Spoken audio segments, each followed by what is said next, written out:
Hey, Exoticals, it's your girl back with another Exotical rant. You know what I was thinking about? You really want to know?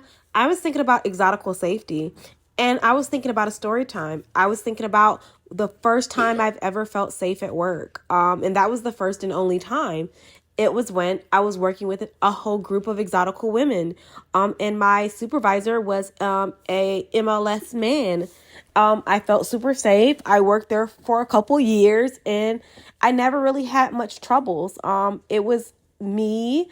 I had another older lady that worked there. Everybody thought she was my mom. She had really long dark hair. Everybody thought she was my mom. She was like in her, I want to say late 20s, and I was like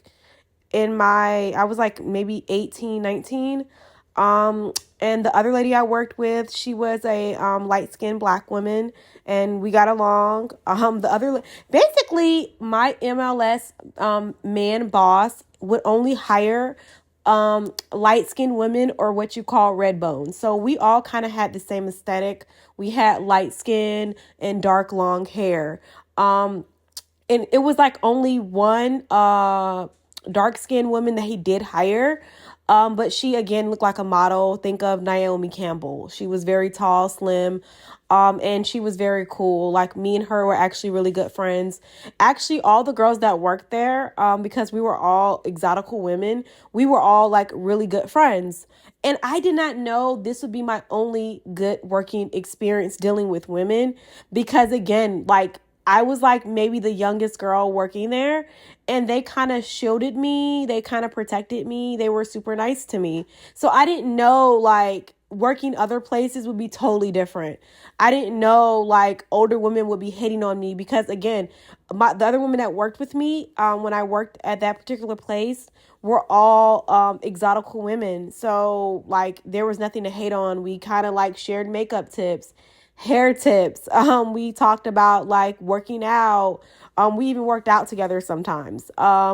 We even ate lunch together. Like, we literally were kind of like a family. We did stuff together. Like it was just such a good environment. Like, I didn't even realize, like, me leaving that environment, what I would face, basically all the hate I would face. One of the ladies that was cool with me, she was mixed or biracial or whatnot. She had really long hair. And I think she was mixed with a couple things. But we were really cool. And that's the lady everybody thought that was my mom. So she really, even though she really looked out for me, she was a sweet lady. And the other older lady that worked there, I think she was from like North or South Carolina.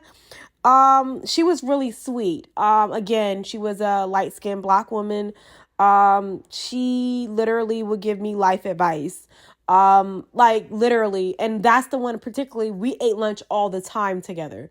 We just always got along. And that worked for several years. I stayed working there for a couple years, and it just worked. And I noticed my supervisor, which was a light-skinned black man, he made sure, like, if he did hire other women, he made sure, like, to make sure they were exotical women. And then if we did have to get like extra people like during seasonal times, he would only let them do temp work, but he would never hire them permanent if they were not exotical women. I did notice that. But it really worked for us because we all got along. And it was another lady, she had a kid. And she was an exotical woman. She was actually biracial too. But we all got along. Like, we were like a sisterhood. Like, we even like went shopping together.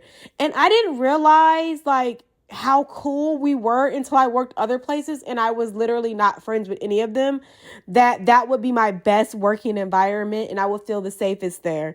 Like, literally, I mean, I literally had a breakdown at work, and they sent me home, and they called me the next day, were like, are you okay?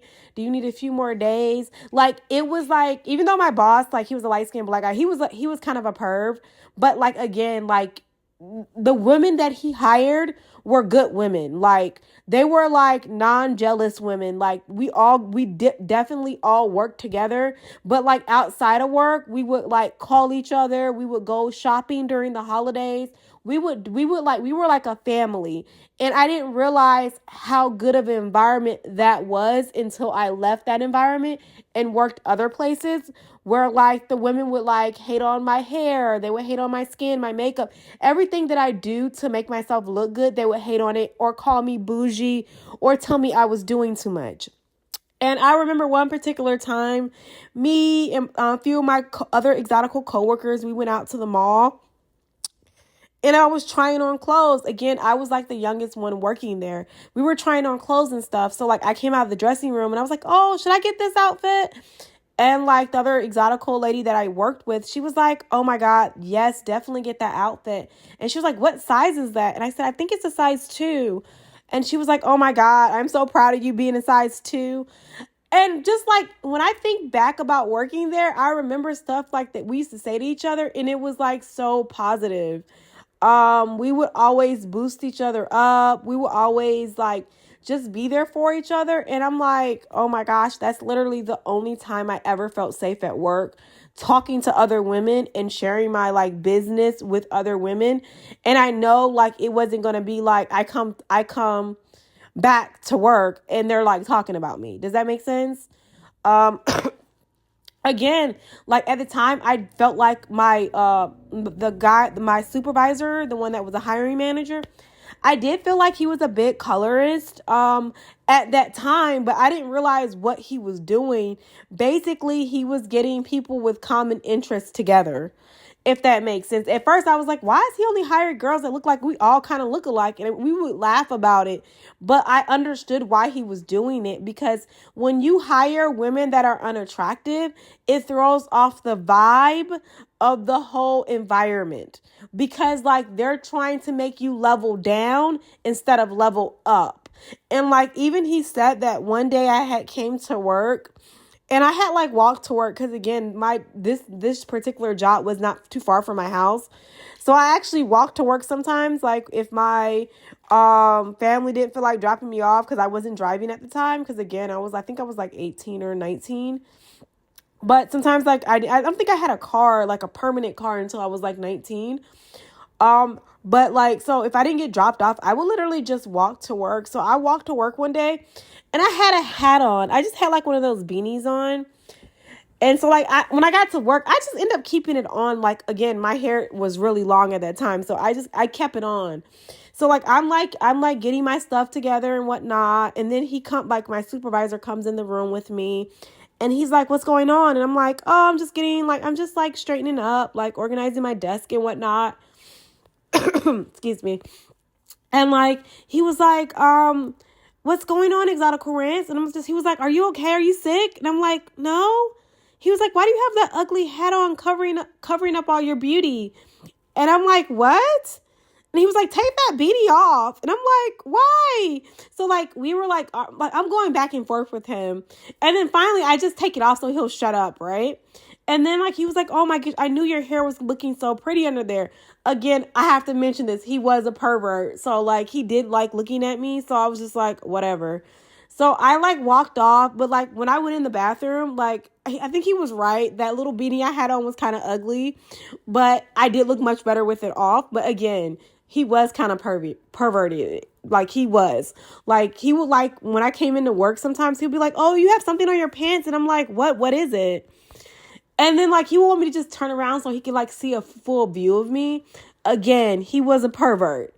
But like the kind of environment he fostered as a supervisor was a good environment. All of us exoticals got along, including the dark skinned exotical. We all accepted each other. We all hung out with each other separately and together. Like I hung out with each of them separately before and together with them. So we all kind of like looked out for each other, and like that was my best working environment. So like exoticals, I think it's best, especially if you're working with sometimes you just don't know like how good you have it until you don't have it good anymore. You don't know like how awesome it is to have other exotical support. And I think that's why, like, I appreciate all of my exotical sisters so much, because, like, sometimes as an exotical woman, you do feel alone. You do feel like, oh, I can't really vent to this and that person because they just don't understand where I'm coming from. And everything will be labeled as too much, bougie. You're acting light-skinned again. And you're like, what is that? Like, you're like, how am I acting? Like, I'm just, like, expressing myself how I would naturally express myself. So, and like, we didn't have a lot of issues. Again, this was my best working environment I've ever worked at. I worked there a couple years, and like, I literally, because I hadn't worked before like that, I didn't realize how good of an environment that I had it. Like, I didn't realize working with other exoticals, how easy it would be to like work around other women that you guys are all leveled up. So nobody's trying to like body shame you. Hair, like, nobody's talking about your appearance. Nobody's hating on you because you're younger or fitter or your skin looks better, because everybody's trying to level up on their own journey and they're paying attention to themselves. If they don't have anything nice to say, they don't say anything at all. Long story short, exoticals, stick together, stay up. This community that we're building on social media is going to be so vital for ourselves, for our daughters, for our granddaughters one day. We just don't realize what kind of mark we're making right now because it's so new. But like years from now, when we go back and listen to these videos and we have our kids, our daughters listening to them, and our daughters have daughters, we're going to be like, oh my God, like, this is the kind of support we so needed. And we created that for ourselves, and then we created that for the next generation. So exoticals, keep making videos, keep listening to videos, keep giving us ideas about what you're going through so we can connect, keep commenting. We're sisters. We're all sisters from a different mother, but like, we have so many shared experiences that can not only help us, but help our daughters and other young girls on their journey. So let's just keep putting out the positivity, keep supporting one another, and keep it going. But anyway, exoticals, like and subscribe, and let me know how you feel in the comments. Bye, ladies.